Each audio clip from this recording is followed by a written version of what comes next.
So I'll talk about brains and computers if nobody else has anything you want to hear about.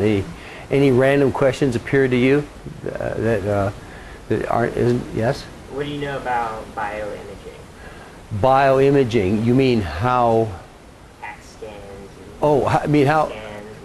I know some. It's really a field of DSP, right? It's a subsection of digital signal processing, and most of the field is at this point is how do you make it faster and more reliable, or lower dose in the case of CAT scans, because CAT scans after all are ionizing radiation. You want to minimize the dose.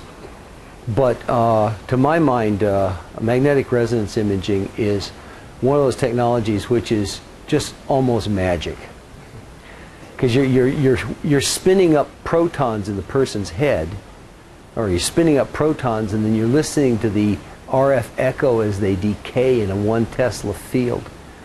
It's phenomenal. And then you're Fourier transforming that mess to get some spatial gradient out of it. That's just astonishing. But I've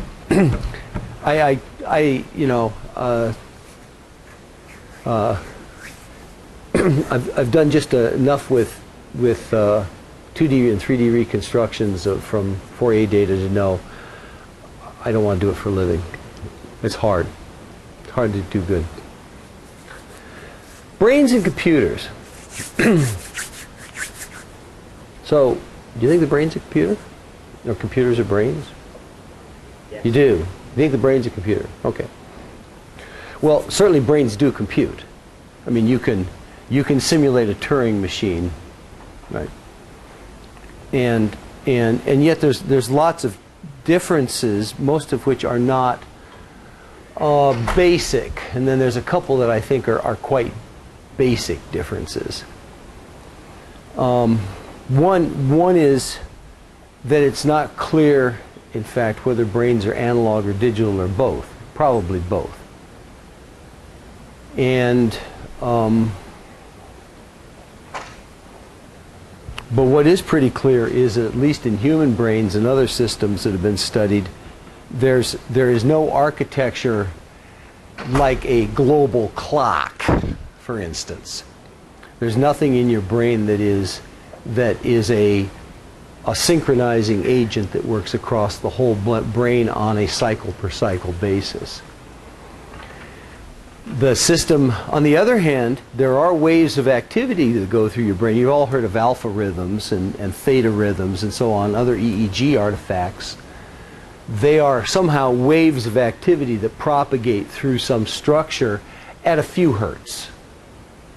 Probably way too slow for a universal clock, for a high-speed clock, but certainly they're involved with function somehow. Now, probably some of you have looked at CPUs that are clockless, asynchronous CPUs. Have you looked at that? It's possible to build a digital computer that doesn't have a clock. It just runs as fast as it can. And when the results are ready, it runs. When the results aren't ready, it doesn't run. And Rajat Manohar is a specialist in this. The advantage of asynchronous CPUs is when there's nothing to do, they don't use any power. They just don't do anything. Whereas clocked CPUs tend to have clock transitions at some high rate, and so you're exercising some CMOS gates and you're using a lot of power at all times. Interestingly enough, asynchronous CPUs that don't have universal clocks, that don't have high-speed clocks, also exhibit waves of activity, periodic waves of activity. And so the one sort of observation is that you can get low-speed waves. You can get all kinds of synchronization waves that are due to an asynchronous computing model and do not depend upon having a high-speed periodic clock. Basic events in your nervous system are a millisecond long or so. It's a rather low-speed system. You have this well, 1909 or so, Santiago Ramon y Cajal figured out by a very clever staining method that there were a lot of separate cells in your brain. It's called the neuron hypothesis. Each cell is metabolically complete in the sense of any other biological cell. But neurons are interesting in that they are anatomically very, very complicated devices. So a typical neuron might have a bunch of inputs. Of course it has a nucleus because all cells have a nucleus. And then it has some sort of long output channel called an axon, which goes out here to some kind of branching terminal that hooks to the next neuron. Each one of these inputs is a branched structure called a dendrite, and each one of these can carry out an analog computation independent of every other branch. So these branches can do things like analog addition, subtraction, integration, analog integration of charge. They may be able to do, they probably can do AND and NAND and XOR and a few other logical operations. The sum of all that activity is then fed into the cell body, and if the potential reaches some given potential, you will fire a pulse at the output. You'll fire a pulse at the output which propagates down the axon at as much as 40 meters per second or so in you, slower in cold-blooded animals, and can be as slow as a meter per second in you. And these axons can be quite long. For instance, the cell bodies for the sensory neurons in your big toe are right about here in the middle of your back. So in some people, those axons are going to be over a meter long. That's astonishing. The diameter of these things is perhaps 5 microns, and they're a meter long. They're really thin. And you can detect the speed from the fastest to the slowest of these. If you, probably all of you at one point or another kicked a brick, and then and you can feel it, and then you have just time to say, "Oh, ouch, that hurts," and then it starts to hurt, right? And the fact that you know that you kicked it comes from the high-speed fibers, which are carrying pressure sense, and the pain fibers are running at about a meter per second, so the pain wave comes in a half a second or a second later. So you can detect these differences in propagation velocity directly in yourself by doing an experiment like having, your roommate hammer your toe. Don't do that. So each neuron is a computationally complex device. Yeah. So if we have shorter legs versus longer legs, one will feel the same quick. Yeah. This is probably also, there's a couple of reasons why your specialized senses are on your head. One is, if you need quick response time for vision, and you can argue that this is a good thing. If a predator is coming after you, you want a low latency time from your eyes to your brain, you should put them close. And there's, if you had your eyes on your feet, you'd have two problems. One, you'd have a long latency, and the other is you'd have to to see very far, you'd have to put them up and look around, right? And that would just be inconvenient. So there's the advantage of having your eyes high also. And there's some more stuff on time perception I'd like to talk about later. But for right now, the main thing is that a neuron, your brain has about something like 10 to the 10th or 10 to the 11th of these things, and each one of them is a computationally intense device. Furthermore, the number of connections that are made to a given neuron is on the order of 10 to the third to 10 to the fourth. So you have this massively dense wired system with a huge fan in and fan out between neurons that first of all is bewildering to understand, and secondly gives the system a tremendous parallel capability. If you were to simulate, if you tried to simulate, say, vision, some estimates are that, which you do without thinking, right? You walk down the street, you're parsing an amazingly complicated scene, you're picking up the leaves, you're avoiding the people on the street, you're watching the cars, you're compensating for the roughness in the sidewalk, and you don't even think about it. But that's equivalent to something like 10 teraflops. All right, so there's some part of your brain that's doing that analysis at something like 10 teraflops, if you were to think of it in serial terms. So certainly the brain is highly parallel, highly parallel. That's not so unusual these days when people are talking about 10 to the 5th or 10 to the 6th CPUs in a digital system. So that's not particularly basic or fundamental, but it's an interesting difference between CPUs and brains. The width of this spike event is 100 microseconds or a millisecond, depending, maybe 100 microseconds, with a maximum repeat rate of maybe 300 hertz or so. So the bandwidth limit is rather small on any given neuron.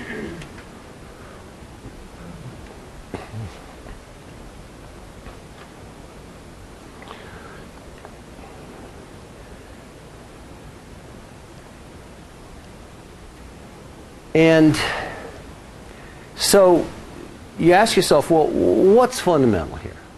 What are the fundamental differences? At least what do I think? I mean, this is all my opinion, right? I'm making it up as I go along. What are the fundamental differences between biological brains and human-made computers? Anybody want to think up something? Really, fundamental differences. It's hard to task the brain to be single-threaded. In fact, it's probably impossible, because there's a piece of your brain. There's this kind of folk wisdom you hear every place. Well, if we could use more than 10% of our brain, you don't use 10%. You use all your brain all the time, and most of it is not available to your conscious perception. You have a rather large part of your brain that's running the motor system of your guts. It's moving your intestines in a very complicated fashion to digest food. You don't even want to think about that. You don't want to know about it. But there's another piece of your brain that's running your heart, and it's doing this by measuring all kinds of stuff. There's a baroreceptor in your carotid artery. How many of you have ever stood up fast and fallen over and passed out from, I've done that, from blood pressure drop? That's because your carotid baroreceptor has a finite, it's a closed loop system, and when you impulse it by standing up, the system oscillates a little bit. Blood pressure goes like this and damps down, and on that dip, you don't have enough brain pressure blood pressure in your brain to supply oxygen, you pass out. So there's a piece of your brain that's computing your heart rate. There's a piece of your brain that's computing your breathing rate. There's a piece of your brain that's doing all of the visual processing necessary to present your very limited consciousness with a coherent picture. There's another piece of your brain which is doing something like Fourier analysis of what I'm saying, to try and parse out the structure of the sound. There's another piece of your brain which hopefully is trying to put down memories about this stuff. So you have a lot of specialized modules in your brain that are doing all kinds of stuff all the time. And that is kind of different. I mean, you can't close down the multitasking. You close down the multitasking in your brain, you're dead. Physically, there is a little bit of memory, but it's more fantastic. Measuring memory in a brain is very hard. So there's reason to believe, I mean, any physical system has limits. And there may be a very large amount of memory you have, but it's unknown. It's pretty clear that some people seem to learn an awful lot during their lifetime. But is it terabytes? Probably not. Wasn't technically almost everything memory in your brain is, the synapses that are adjusting? Well, I haven't talked about that yet, but you're quite right. Is all these connections, or at least many of the connections, maybe most of the connections, can be modified in real time by experience. And so you're always learning stuff to some extent. And there's some really good examples of this in terms of building brains.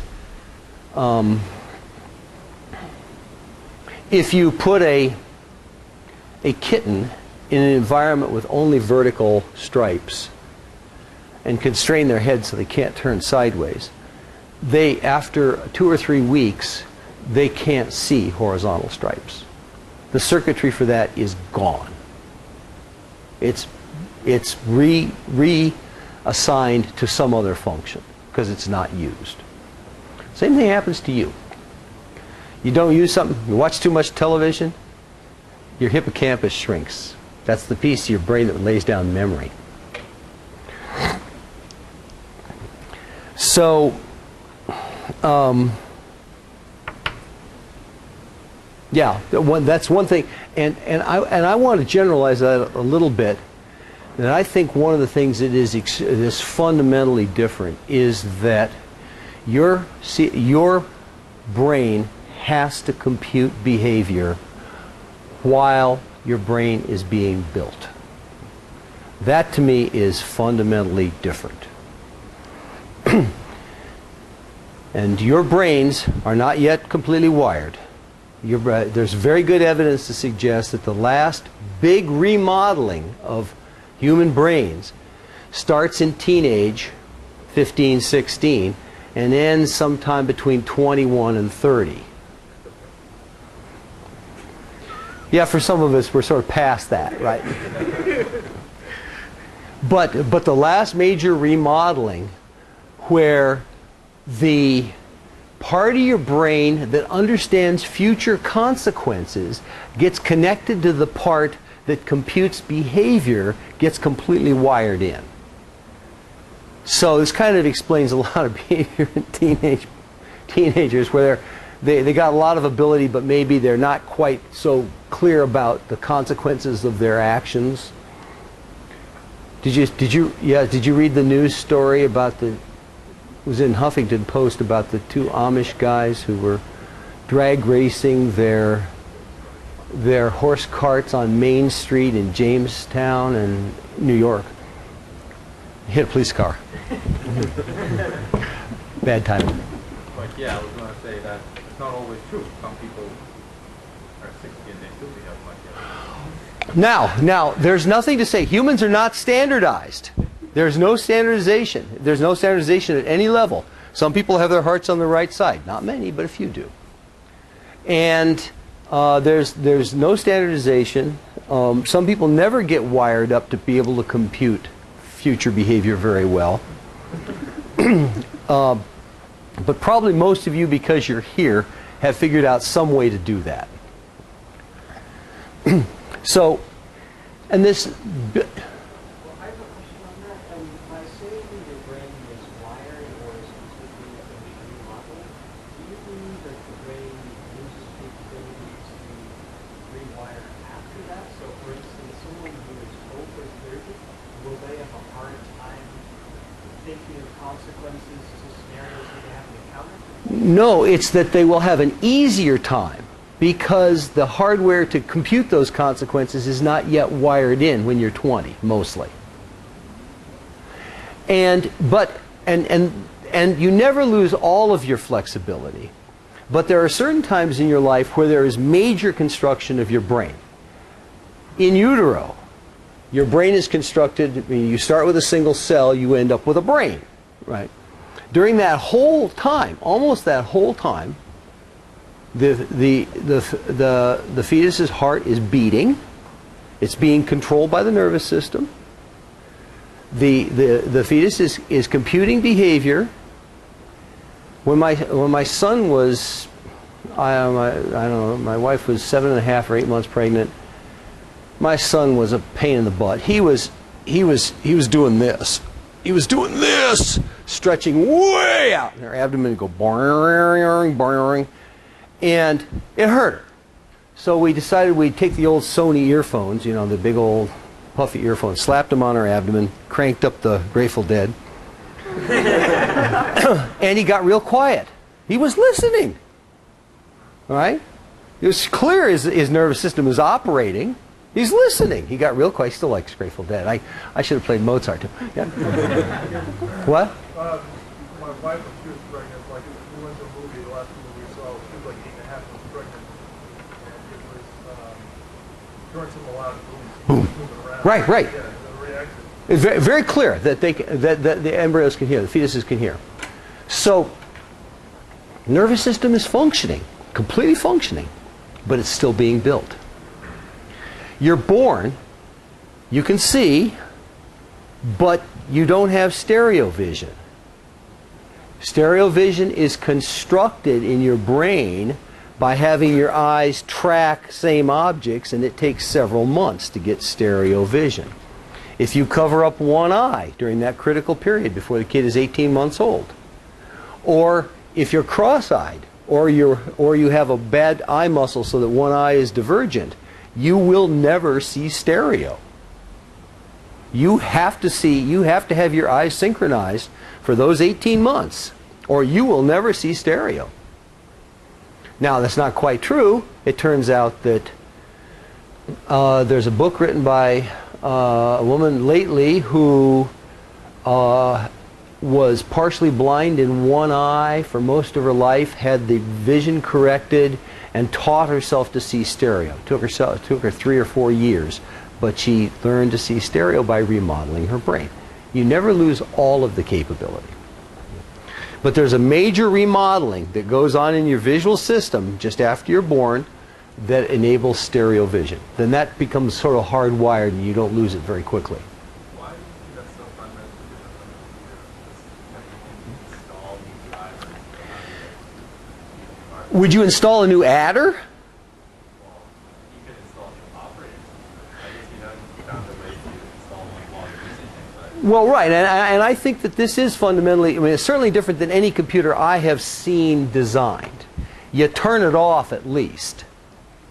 Right. You can't, I mean, if you can't turn off your brain. It's got to compute behavior all the time. And so what I think is doing, and I suppose you could certainly design a computer that was hot swappable in the same fashion, is that you have to design a system that's executing and then you add stuff to it, which is then turned on as it's added and then increases the functionality without getting rid of the core functionality that already exists. Then you add another layer that adds more functionality on the existing layers. And that looks like how our brains are built. There's a core which is very old, and then there's layers that are added on that add more and more function as a function of time. But you're right, you know, it could be that that adding new hardware is the equivalent of a driver swap. I have to think about that. That's a possibility.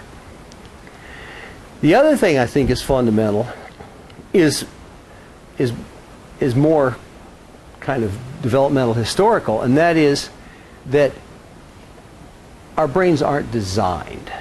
They're not. I mean, we can argue about evolution and other causes of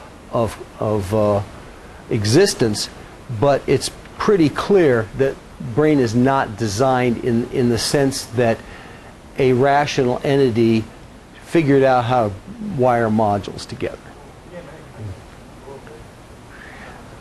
It's not designed, it is evolved. At least that's what I believe. You could believe anything you want. And because of that, there is no reason to believe that the system should be easy to understand. It's not, when humans design something, when you design a computer, you don't say, let's think about the wave function of the silicon. Yes? When you say design, you mean like there's no, like in terms of evolution, there's no like fitness function at the onset of the beginning of the brain that says, I want the brain to maximize this starts and then it sort of. There's no external fitness function. The only fitness function that matters is, did you get big enough to reproduce? That's all that matters. And the rest is side effect. So, so you've got this big structure, and human brains are very energy requiring. Something like 10% of your entire metabolism goes to keeping your brain running. Something like 30% of the metabolism of a newborn baby is the brain. It's about as big as you can, the brain is about as big as you can manage and still get born. So it's an expensive chunk of hardware. It's pretty big. But there's no evidence to suggest that it's designed in any sense. It works because it works. And this means that there's no particular reason why the mode of operation has to be easy to understand. And as an easier to understand example of this, there's a guy, Adrian Thompson, wrote this fabulous paper on FPGAs. You ought to look it up, Adrian Thompson.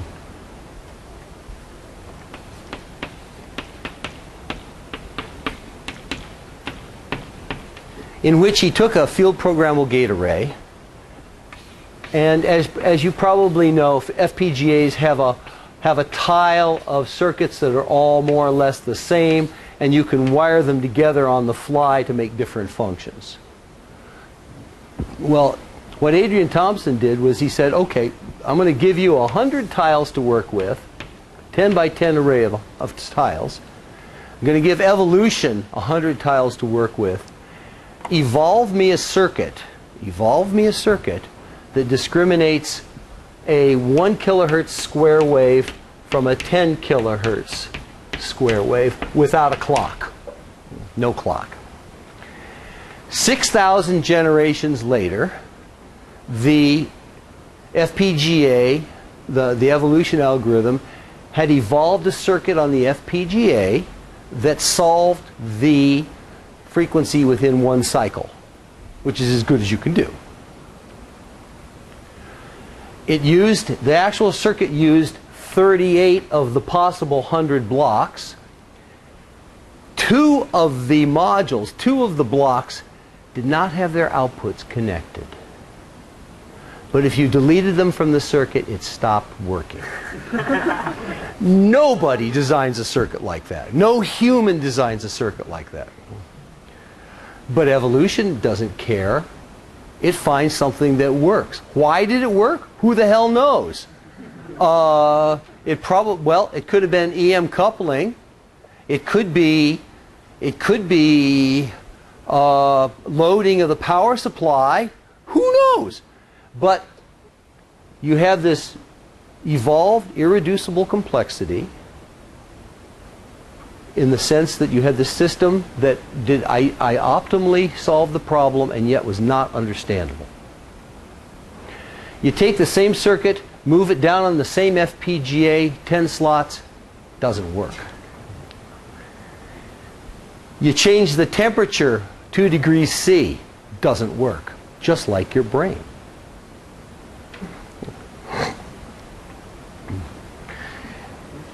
Yeah. What do you mean by evolution algorithm?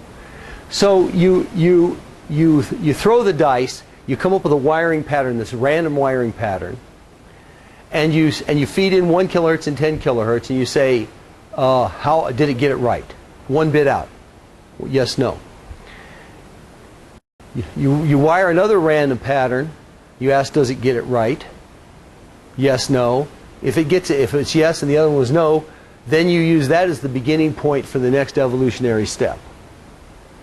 So you allow 2 operations. Actually, in this particular FPGA he was using, you could write a string of 1s and 0s which represented how it was wired together. And you're allowed to either flip a 1 to a 0 or a 0 to a 1, mutation, or you're allowed to take 2 strings which are similar and do what's called crossing over, where you cut them both at the same spot and you join these 2 and these 2. Crossing over is the main useful aspect of sex, is that it allows 2 different genomes to be combined in a non-linear way to get a new organism that may be more powerful than the old organism. By just using mutation and crossing over, only those 2 operators, in about 6,000 generations he got an optimal solution that was not understandable. That's really disturbing, folks. This is a human-designed system. It's a technological system with 38 lousy elements, and you can't understand how it works. Uh-oh. Well, how long has evolution worked on this thing? Maybe 3.5 billion years. And there's no reason to think that it's going to be very easy to understand at all.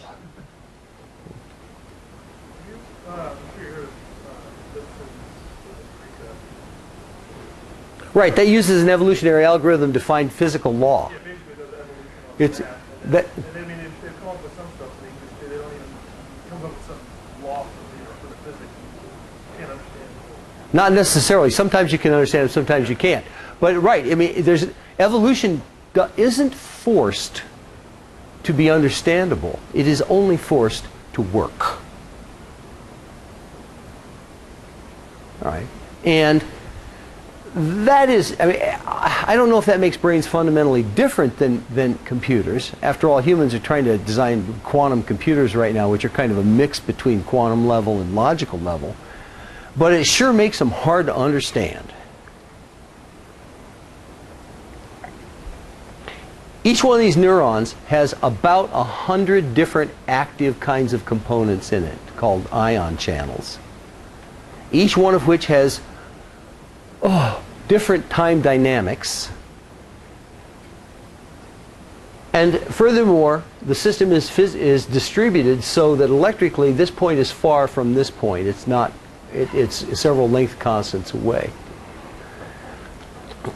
To tell you how bad it is for understanding this, there's a group over in neurobiology that studies the lobster stomatogastric ganglion. The stomatogastric ganglion is a piece of the nervous system of a lobster that controls the teeth in the lobster has teeth in its stomach. They're grinding teeth. It grinds up the food. All right? And different kinds of food require different grinding patterns. Mash, mash, mash, grind, grind, grind, or just let the stuff go through. The stomatogastric ganglion has 26 neurons. It's been studied by a dozen groups for 50 years. Nobody knows how it works. I mean, they got some pretty good models. They got some pretty good, because everything you do changes it. You throw in a little glutamate, right? A little glutamate, an amino acid. It's a marker for meat.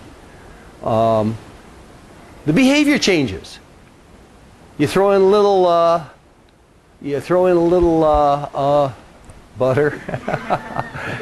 That changes behavior quite considerably. Yes. You throw in some other chemical, tyrosine, and the behavior changes again. Oh, so complicated. The wiring diagram is completely known. The connection between every cell and every other cell is known. The response of every individual cell to a chemical, well, is mostly known, but the dynamics is so complicated and so nonlinear and so dependent upon the details of the parameters that you get all kinds of weird oscillation modes. Are the actual actions of the neurons in terms of what signals they send out and where they send them out, are those it's not the same every time? It is, in fact, I'm drawing kind of the generic neuron. There are neurons that are organized in sheets. For instance, there's a place in your cerebellum. Your cerebellum is in the back of your brain, and it's involved in computing motion, in orthonormalizing something. It has cells that are arranged like this with wires going through them like this. If I had to do a crossbar switch, that's what I'd build. Maybe it's a crossbar, maybe it isn't. It acts like the effect of this piece of the brain, cerebellum, seems to be doing some kind of kinematic calculation. So your forebrain thinks in XYZ coordinates. It thinks in Cartesian coordinates. But your muscles are not in Cartesian coordinates. They're in body-centered rotational coordinates. How many different ways can you touch your nose? It's not unique. I go like this. I go like this. Some are higher energy than others, but they all get a finger there, right? So there's some part of my brain which is computing the path through a high-dimensional space, through a 25-dimensional space, to get to a 3-dimensional point. Something is doing a matrix inversion. And it's doing it fast. All right? I guess my question is more, is the actual neuron doing any kind of process? Is it doing processing? Sure. Or is it just relaying? Can't just be relaying, because otherwise you're in an infinite regress, right? You know, Each individual neuron, is doing something. of which we have 10 to the 10th approximately. 10 to the 10, 10 to the 11th, yeah. Some amount of processing on its own.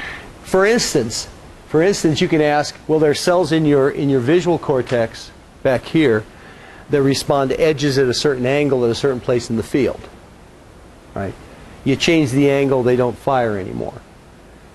There's others that respond to dots. There's others that respond to corners. And so, you know, somebody says, well, how far can you go? Is there going to be a grandmother detector? Har, har, har. Somebody found a grandmother detector. Some people, now it's very hard to record from people ethically. But there are people who have electrodes in their brain for various reasons, including epileptic treatments and paralysis, treatment for paralysis, and so on. And at least in one case, there were electrodes in this person's visual area, and there were single cells that responded to pictures of celebrities. What does that mean? It's all just a learned response, though, right? You say just a learned response. The hardware changed, right? Well, learned response means the synapses are changing. The software and the hardware are the same thing, right? Well, is it even appropriate to say software and hardware? I'm not sure. Suggesting I don't think they can be distinguished. They cannot be, probably cannot be distinguished. So, updating the software and updating the hardware are effectively the same thing. That's right. And furthermore, you ask yourself, oh, well, let's say that you have a spike coming in here to this neuron and a spike going out, and you want to modify that synapse somehow to reflect the fact that something happened. But you've got no clock. So the only thing you have, the only thing you know at that microscopic point is the incoming activity and the outgoing activity. And so the plasticity, the variability of these connections, the way that you learn must be at least partially determined by some local effect of information coming in and information going out. And what was his name? As early as 1948 or so, somebody noticed this. What was his name? I've just brain farted it. Noticed this and said, well, it must be synchronization that matters. When a pulse comes in and a pulse goes out within a certain amount of time, the cell learns a correlation between those two. And it learns that by increasing the strength of the synapse. So it's the cells that fire together, wire together hypothesis. It's not all learning. There's clearly things you learn by being whacked on the head. And that can't be a local thing. That's some sort of global thing. When I was 3, I stuck 2 screwdrivers into a socket and then grabbed them to pull them out. I still remember that. That was one-shot learning. That was a very negative experience that got wired in. And that's not local learning, right? That's some sort of global learning in my brain. It said, don't do that. That explains a lot. It does explain, right? Yeah, that was 10 volts? 110 volts through my hand, luckily. I started with 220 Yeah, it stings. with a hairpin, but I hit the ground, so I didn't hit that. But it probably burned your fingers. Yeah. I was You know, you don't know where the limits are until you exceed them. You know, you just hope you live through it. So, another system that's been used is this thing called C. elegans. It's a flatworm. It has mature individuals have exactly 960 cells, of which 302 of them are neurons, about a third. These worms are a millimeter or 2 long. They have been thin sectioned with ultra knives down to the submicron thickness, and the entire wiring system of their nervous system is completely known, and nobody knows how they operate. It's really complicated. Now, on the positive side, there's a lot of people that are trying to model big systems. There's a guy, Gene Izikovic, who has wired together models of 10 to the 11th neurons. Let's see, 10 to the 11th neurons. I wrote this down because it was totally unbelievable. 10 to the 11th neurons, 1 second of simulation required 50 days on a Beowulf cluster of 27 processors running at 3 gigahertz. But it generates alpha rhythms and gamma rhythms like a real brain. So that's kind of cool. IBM has a project called Blue Brain. Of course, it's blue. It's a detailed simulation of 1 millimeter squared of cortex, and tries to get the dynamics of each neuron correct, and it runs for weeks to do a second of simulation. Is this related to their neuron synapse chip project that they were working on? It's certainly related, although that's much more of a parallel computing async initiative. By the way, Manohar is doing some of that too. Yes. What's the SNR in the brain like? The what? SNR? Signal to noise ratio? I'm not even sure how you define it exactly. Now, in some ways, the spike timings are rather sloppy. You know, and at other times, you get volleys of spikes that are phase locked to a microsecond.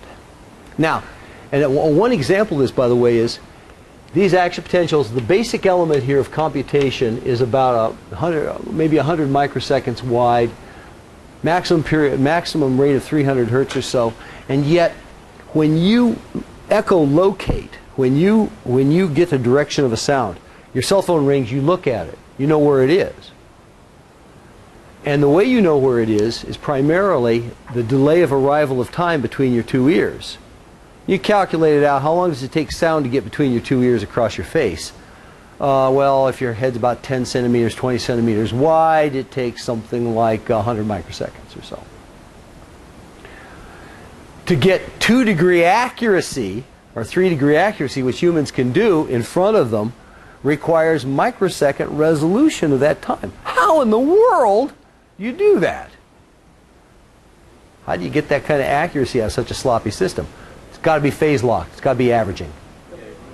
Delay lines, right. It's, in fact, in owls, it is delay lines, as you may know.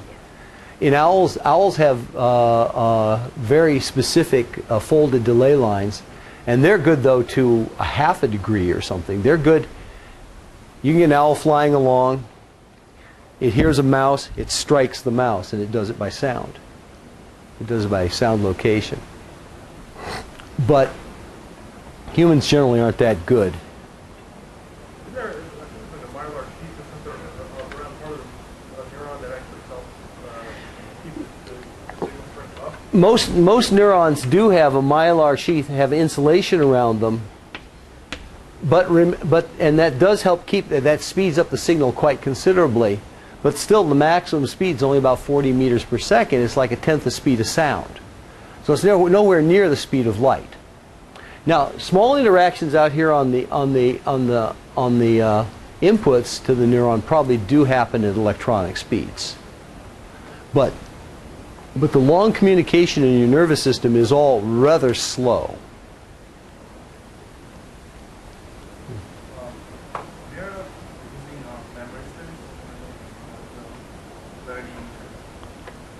Using what? Memory sticks? Memistors, yes. Yeah, so yeah, a memristor is a device that has a variable resistance. Its resistance is a function of the history of the voltage across it. And so you can use that as a variable weight, as a voltage variable weight. And people are working hard on that right now because it seems like it's going to be a dense way of getting a lot of memory elements in a small volume. One thing is very mysterious. I mean, there's lots of things that are mysterious about human memory. One is, how do you actually recall stuff? It's probably content addressed, right? You think up something and that recalls a whole bunch of other stuff. So you're doing some sort of content addressable memory.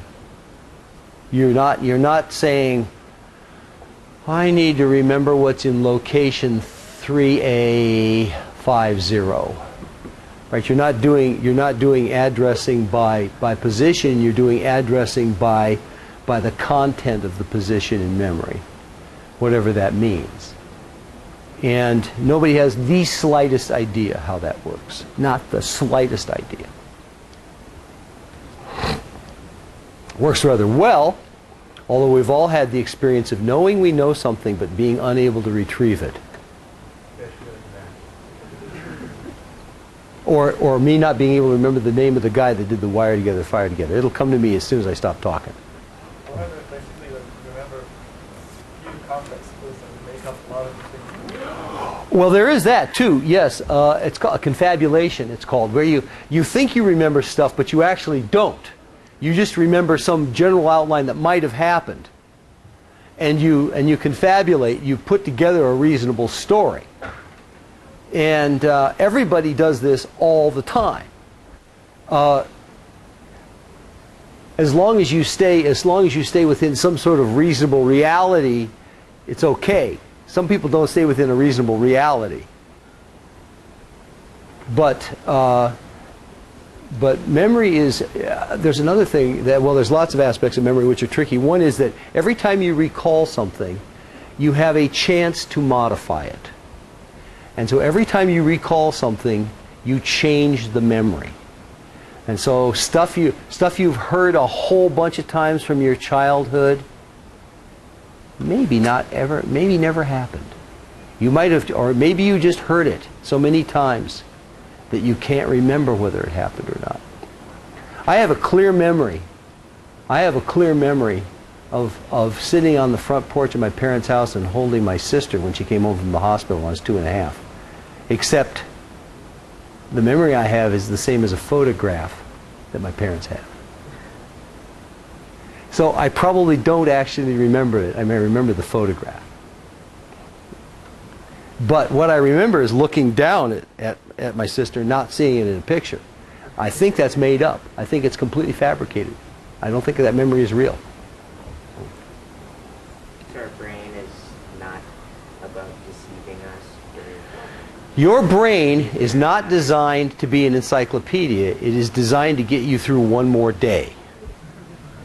Right? Yeah, I mean, it sounds like the way the brain operate, it's like the optimal solution to some kind of a problem. It is- What's the problem? The problem is survival. Meta. The problem is, can you make it through another day and survive to mate? Because that's all that matters evolutionarily. And so you're solving some sort of optimal problem in some ungodly huge space, a high-dimensional space, to try and figure this out. I wonder how like modern, the way that we, if we do something dumb nowadays, we probably could get into this a lot, and how that's going to affect long-term adaptation of the brain. Well, you're right, because evolution hasn't stopped. We think of ourselves as the pinnacle of evolution. We just happen to be the current instantiation of the species that happens to be most able to use power. All right, we're really good at dissipating power, and that's a sure way to become dominant. But but that's not to say that evolution is stopped. There's been enormous evolution in the last 10,000 years to allow people to drink milk, for instance. Most adults 10,000 years ago could not drink milk. Two-thirds of the world population today cannot drink milk as adults. The populations that grew up 10,000 years ago with goats and cows can drink milk. There's been intense evolution to avoid malaria. Intense evolution to avoid malaria in the last 5,000 years. For instance, people with sickle cell, if they have a single copy of sickle cell, they're almost immune to several kinds of malaria. It's in a huge evolutionary drive. What else are we breeding for? We're probably breeding for sugar tolerance. We're probably breeding for the ability not to get diabetes. It'll take a while. We're probably breeding for the ability slowly of reading. My contention is, isn't that evolutionary response slowed down by the fact that people who get diabetes, for example, don't get killed by it? Oh yes, that will slow it down. Absolutely. Slow down evolution. That will slow it down. There's but it's not. I mean, it's not obvious what our society breeds for. But it's breeding for something. People can watch television a lot. I don't know, whiter butt. I don't know. You know, better couch potato. I don't know what we're breeding for. But evolution doesn't stop. It appears as if there are some cultures that look like they have a gene that's spread very widely that makes alcohol poisonous. There's probably really good reasons for that. It could happen here. Not this year, don't worry.